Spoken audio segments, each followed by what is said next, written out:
რა ტყუილში ადანაშაულობს პარტია თავისუფლების ყოფილი წევრი გოგო გამსახურდიას. გაზეთი ალია 16-17 ნოემბერი 2010 წელი. ნომერი 107.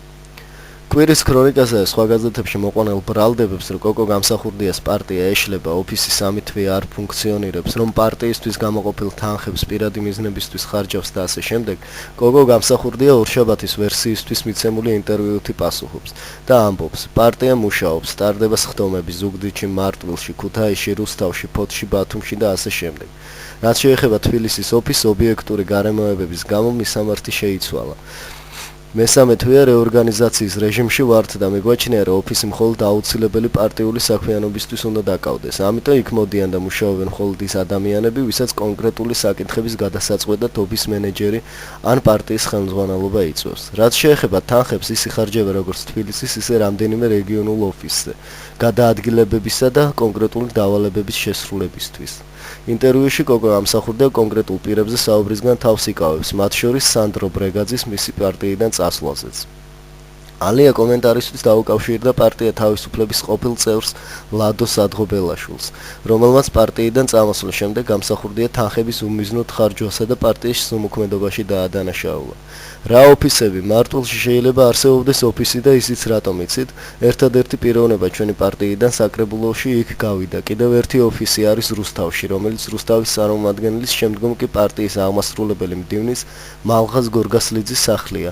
5 თვის განმავლობაში 12,000 ლარი რომ პარტიის რაიონის ოფისებს ხმარდებოდა, ეს არის ისეთი ტყუილი, რა გითხრათ არ ვიცი. კონსტანტინა 5 თვის მანძილზე თავად არ იყო აქ და არანაირი განვითარებაც არ ხდებოდა პარტიის ოფისი არ მუშაობდა, არ გჯერათ? ბატონი კონსტანტინე ამბობს, რომ ოფისები არ დაკეტილა, რეორგანიზაციის რეჟიმში ვართო და უკვე არ ვიცი ვისი ნათქვამი უნდა დავიჯეროთ.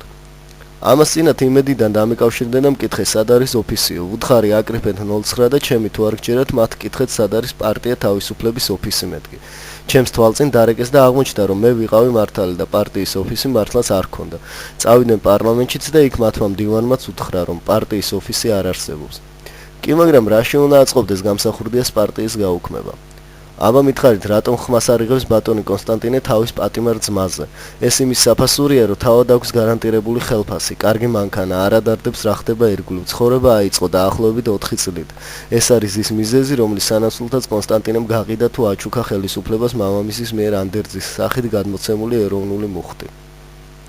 კი, მაგრამ პარტიიდან წამოსვლის შემდეგ რო აკრიტიკებთ, მანამდე მისთვის ეს ყველაფერი პირადად თუ გითქვამთ? მისგან პირველი უარყოფითი მუხტი მას შემდეგ წამოვიდა, რაც პირადად შევხვდი და უთხარი, ბატონო კონსტანტინე, ცოტა მეტი ვიაქტიუროთ მეთქი. მაშინ წინასაარჩევნო პერიოდი იყო.